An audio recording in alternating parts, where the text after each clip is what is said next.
할렐루야. 오늘도 하나님과 동행하는 복된 하루가 되시기를 축복합니다. 오늘은 고난주간 넷째 날입니다. 오늘 우리 이날에 마가복음 15장 1절에서 5절의 말씀으로 은혜를 나누겠습니다. 이 말씀을 나누기 전에 우리 마음을 모아 기도드리겠습니다. 하나님, 은혜를 감사합니다. 하나님, 저희들이 고난주간에 주님의 말씀 가지고 비록 우리 몸은 각자 자리에 따로 있지만 한 마음으로 한 영으로 주님 예배하게 하시니 감사합니다. 아버지, 말씀들을 통해서 십자가의 은혜를 새롭게 깨닫게 하시고 우리가 가야 될 길을 다시금 볼 수 있게 붙잡아 주시옵시고 우리 안에 있는 더러워진 것들과 정결하지 않은 것들 하나님 깨끗하게 씻으셔서 주님 기뻐하시는 심령으로 회복시켜 주시옵소서. 의지하옵고 예수님 이름으로 기도합니다. 아멘. 네, 오늘은 우리 말씀을 한번 읽어보겠습니다. 15장 1절에서 마가복음 15장 1절에서 5절의 말씀인데요. 새벽에 대제사장들이 즉시 장로들과 서기관들 곧 온 공회와 더불어 의논하고 예수를 결박하여 끌고 가서 빌라도에게 넘겨주니 빌라도가 묻되 내가 유대인의 왕이냐? 예수께서 대답하여 이르시되 내 말이 옳도다 하시매 대제사장들이 여러 가지로 고발하는지라.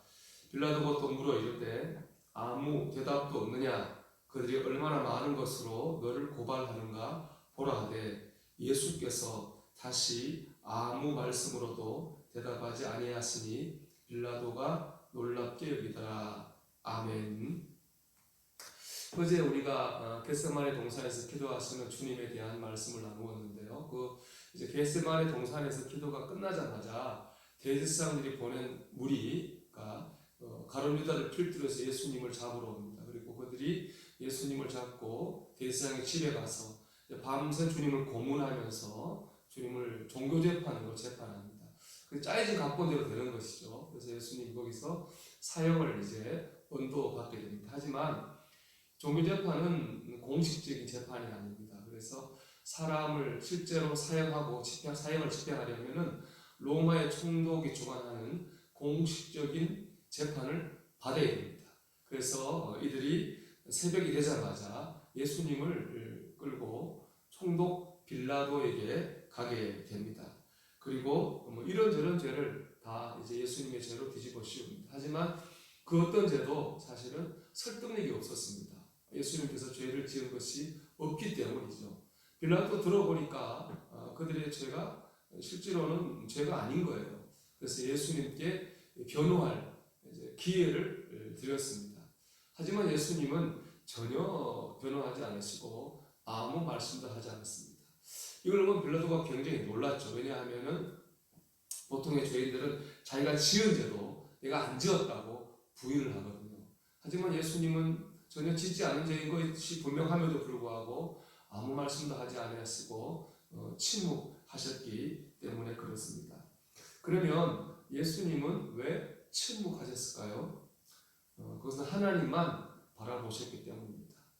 우리가 보았듯이 겟세마네 동산에서 기도하는 과정을 통해서 예수님은 모든 것을 다 하나님께 다 맡기셨습니다. 내 뜻대로 마옵시고 아버지의 뜻대로 하옵소서. 이렇게 주님 말씀하시지 않았습니까? 이제 예수님께서는 하나님의 뜻에 순종하여 십자가를 지기로 결심하신 것이죠. 여러분, 이제 우리가 잊지 말아야 될 것은요, 예수님께서 십자가를 주신 것은 오직 그것이 하나님의 뜻이기 때문에 그렇습니다. 제사장들이나 서기관들 그런 사람들을 이길 힘이 없어서 떠밀려서 할 수 없이 지신 것이 아니라는 말입니다. 그렇기 때문에 주님은 그 사람들을 바라볼 필요가 없습니다. 바라보지 않으셨습니다. 그들이 무슨 욕을 하든 무슨 누명을 씌우든 그저 하나님만 바라보며 묵묵히 십자가의 길로 나아가셨습니다. 여러분, 우리도 오늘 주님처럼 하나님만 바라보며 나가야 되겠습니다. 모든 것은 하나님께 맡기고 그저 묵묵히 믿음의 길을 가는 저와 여러분 되시기를 축복합니다. 특별히 우리가 오늘 예수님처럼 침묵해야 할 때 침묵할 수 있는 그런 사람이 되어야 될 줄로 믿습니다. 물론 무조건 말하지 말자는 것은 아닙니다. 하지만 적어도 어떤 말을 할 때는 충분히 기도해야 됩니다. 또 충분히 생각하는 시간을 가져야 된다는 말입니다. 요즘 사회 문제가 되는 것이 댓글 문화입니다. 무조건 이렇게 덮어놓고 비판하는 이른바 악플 문화를 말하는 거죠. 이것 때문에 많은 사람이 죽었습니다. 어떤 의미에서 육체적인 폭력보다는 이 언어적 폭력이 더 무섭고 잔혹하다는 그런 생각이 듭니다. 이게 이제 이런 일이 생기니까 어떻게 우리가 이런 문화를 해결할까, 문제를 해결할까 하는 주제를 가지고 토론회가 열렸습니다. 제가 보니까 한 전문가가 이런 얘기를 하더라고요. 현대 사회에서는 사람들의 이 생각의 길이, 사고의 길이가 너무 짧아졌다는 거예요. 그러니까 별 생각을 깊이 안 한다는 겁니다. 그냥 뭐 기분이 나쁘거나 느끼면 바로 그냥 인터넷에 댓글을 답니다. SNS에 또 글을 씁니다. 카톡도 보내고 문자도 보냅니다. 그러니까 생각을 오래 하지 않는 것이죠. 그러다 보면 자연스럽게 실수가 나올 가능성이 많습니다. 그러면 그 실수는 결국에는 다른 사람을 찌르고요. 그 찌른데 그치지 않고 다시 내게로 비수가 돼서 돌아오는 그런 아픔이 있게 되는 것입니다. 참 공감이 갔습니다. 생각의 길이가 짧다. 이것은 우리 그리스도인들에게도 예외는 아닌 것 같습니다. 시리아 북쪽에는 타우라스라고 하는 산이 있는데 거기는 독수리들의 서식지라고 합니다. 사실 그 산은 굉장히 척박해서 독수리들이 먹이는 그렇게 많지 않은 곳이라고 하는데요. 그런데 이 독수리를 언제 많이 먹냐 하면은 두루미들이 1년에 2차례 이 산을 지나간다고 합니다. 그러면 독수리들이 두루미를 많이 잡아 먹게 되는 것이죠. 근데 그 두루미들 중에서도 어떤 두루미가 주로 잡아 먹느냐 하면 그냥 날아가는 두루미가 아니라 그냥 날아가지 않고 계속 소리를 내면서 날아가는 두루미가 독수리들의 집중적인 먹잇감이 된다고 합니다.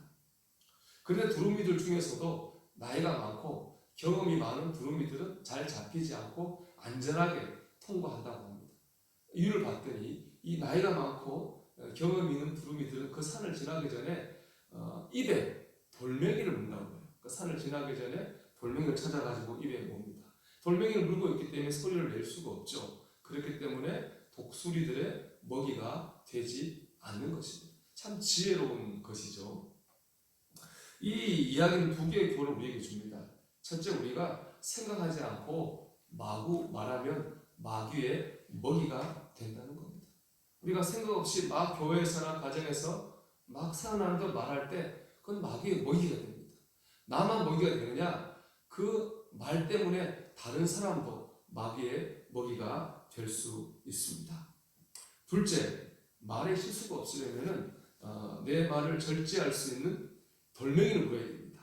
나이 많고 경험 많은 두루미들이 돌멩이를 물은 것처럼 우리도 우리의 말을 절제할 수 있는 돌멩이를 물어야 된다는 것이죠. 우리가 물어야 될 돌멩이가 무엇이겠습니까? 오늘 본문에서 예수님께서 참 잘 보여주셨습니다. 사람을 바라보지 말고 하나님을 바라보는 것입니다. 하나님 역사하실 것을 믿고 하나님께 다 맡기는 겁니다. 나는 그래서 기도하면서 묵묵히 믿음의 길을 가는 것입니다. 그럴 때 우리 말이 절제가 되는 거죠. 여러분, 말하기 전에 충분히 기도하셔야 됩니다. 그 말이 하나님이 기뻐하신 말인지 마귀가 기뻐할 말인지를 하나님 말씀을 붙들고 많이 생각하고 많이 묵상해야 됩니다. 그 다음에 말해도 그 말을 늦지 않습니다. 이것이 우리가 마음에 품어야 할 은혜의 돌멩이입니다. 그래서 우리 믿음의 선배들은 이렇게 사순절이 되면은 꼭 침묵 수련을 했습니다. 그러니까는 말하지 않고 그동안 내가 했던 말들을 돌아보는 시간을 꼭 가졌습니다. 그러면서 회개하고 스스로 자기의 은혜 생활을 정돈하면서 영적인 성숙을 이루어 갔습니다. 이런 제안을 여러분에게 하고 싶습니다. 우리도 오늘 하루를 침묵의 날로 지키면 어떻겠습니까? 물론 우리가 일도 해야 되기 때문에 말을 한마디도 하지 않고 그렇게 살 수는 없습니다. 하지만 불필요한 말을 줄이자는 겁니다. 특별히 무엇보다도 나쁜 말을 전혀 하지 않는 하루를 살아보기를 결심했으면 좋겠습니다.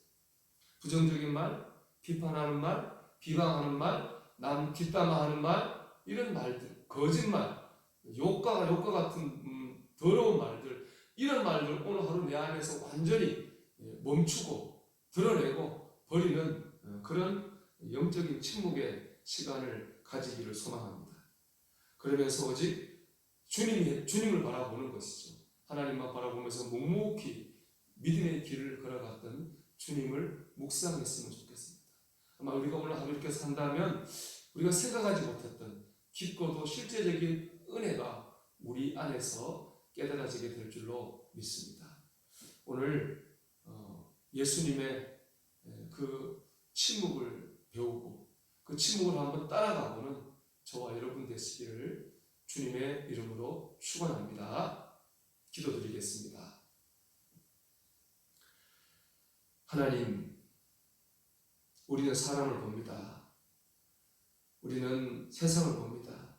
그러다 보면 억울하고 속상하고 마음에 들지 않고 내 관점으로 하나님 비판하고 싶은 일들이 얼마나 많은지 모릅니다. 또 그것을 나는 참았다고 생각할지 모르지만 충분히 참지 못하고 기도하지 못하고 생각하지 못하고 내 뱉음으로 말미암아 내 영혼이 마귀에게 잡히고 내 말들을 통해 다른 사람도 마귀의 공격을 받게 하는 죄를 범한 적이 얼마나 많은지 모릅니다.